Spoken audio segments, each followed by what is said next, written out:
Nah, inilah proses pembuatan bedengan pada lahan janda. Tahun kemarin di sini cabai, sekarang cabai lagi.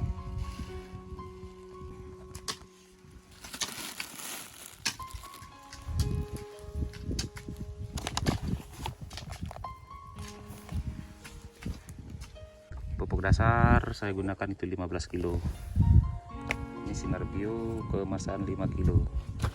Dan 10 kilo itu saya gunakan SP non subsidi yang hitam. Ini non subsidi. Mulsa yang saya gunakan ada 600 meter. Ini mereknya cap jempol. Panjang 600 meter. Ukuran 60 per 120. Di sini ada beratnya 19,87 kilo. Kita tidak lupa juga untuk menggunakan puradan, dicampur merata jadi satu sama pupuknya. Puradan untuk pencegahan hama ulat tanah. Nanti kita sebar bersamaan dengan pupuknya. Puradan. Inilah cara saya untuk proses penanaman cabai. Puradannya dicampur sama pupuk. Pupuknya belum saya lepas dikarenakan baru selesai pengadukan. Nah, setelah pelepasan pupuk baru penghalusan bedengan biar pupuknya tertutup dengan tanah. Lalu kita susul untuk pemasangan plastik mulsa.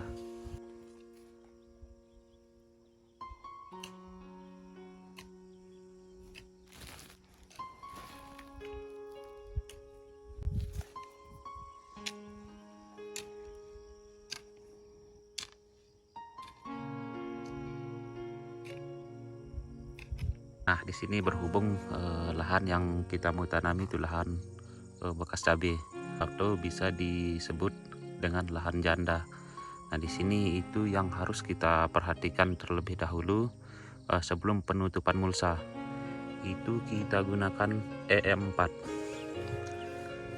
Ini wajib kalau kita mau menanam cabai di lahan janda ataupun di lahan yang pernah ditanam cabai.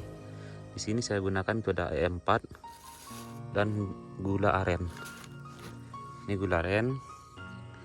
Nah, di sini saya menggunakan tangki elektrik isi 16 liter. Oke, kita tuangkan. Saya tidak menggunakan ukuran. Kira-kira yang saya tuang tadi itu ada 1 gelas aqua. Setelah itu kita masukkan gula. Ini gula aren untuk menghidupkan bakteri yang ada dalam EM4 itu sendiri. Ini gula merah.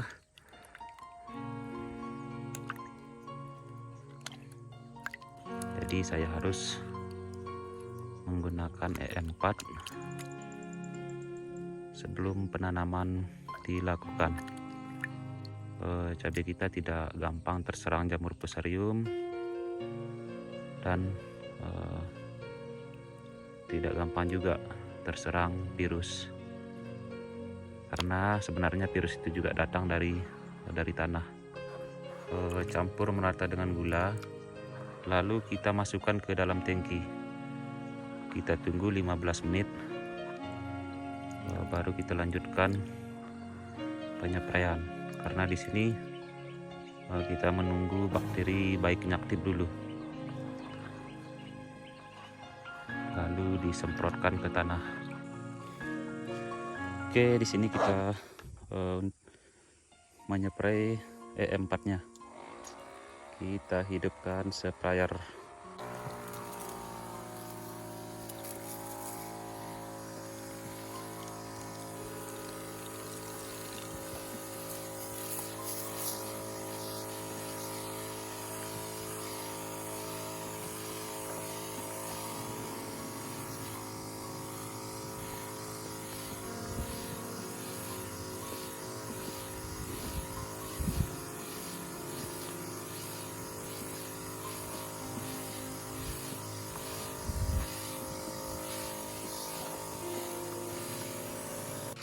Oke, di sini kita melanjutkan untuk pelepasan Krisnail. Ini racun hama siput. Sebelum pemasangan plastik mulsa, itu kita harus melepas ini dulu, supaya nanti tanaman kita tidak terganggu oleh hama siput itu sendiri. Kita pelepasan, tabur di setiap bedengan, lalu kita melakukan penutupan mulsa. Karena ini dispray menggunakan E4 sudah, lalu disusul dengan pelepasan anti siput merek dagang Krisnail. Oke, kita lanjut. Sini untuk sekedar informasi. Nah, ini sengaja yang satu petak kecil ini sengaja saya tidak menggunakan pupuk kandang. Biar kenapa? Biar teman-teman tahu perbedaan yang menggunakan pupuk kandang dan yang tidak. Oke, itu alasan saya. Ini sengaja saya tidak menggunakan pupuk kandang. Oke, kita lanjut untuk, oh ya, ingat itu, ingat pohon beringin. Persis di bawah pohon beringin itu tidak menggunakan pupuk kandang.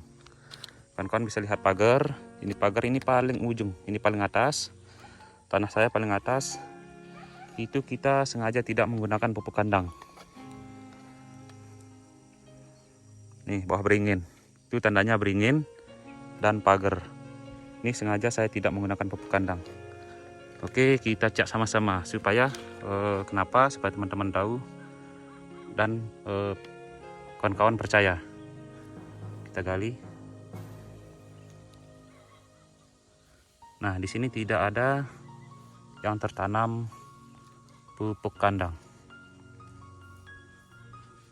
Untuk satu peta ini saya tidak menggunakan pupuk kandang, jelas.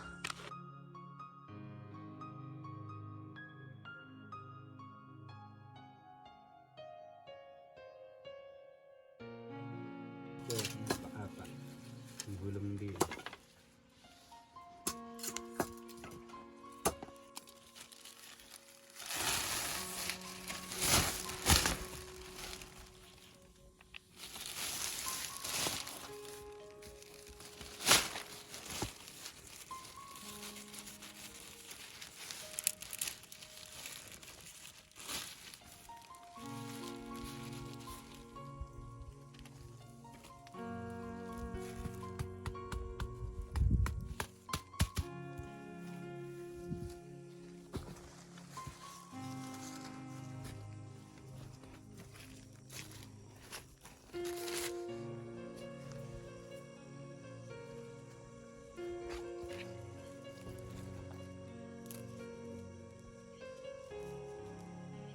Ini pemasangan mulsa sudah selesai. Dan di sini kita lihat lebar bedengan ada 80. Lebar bedengan 80. Ini pengerjaannya 2 hari, mulai dari penyangkulan sama penutupan plastik mulsa. Kita tunggu 2 hari baru pelubangan. Selanjutnya penanaman. Ini kita mau menanam cabai merah besar jenis Starlet ataupun pesada. Isinya itu 2.500. Jadi isinya 2.500 untuk satu lokasi. Dari pohon besar sampai bawah itu isinya 2.500. Nah, kalau untuk yang kita mau tanami di bulan 2 ini, mulai dari pohon jeruk sampai bawah itu isinya 6.000 pohon. Itu selanjutnya kita mau menanam di bulan 2. Sekarang masih bulan 12. Kita mau menanam hanya 2.500 dulu.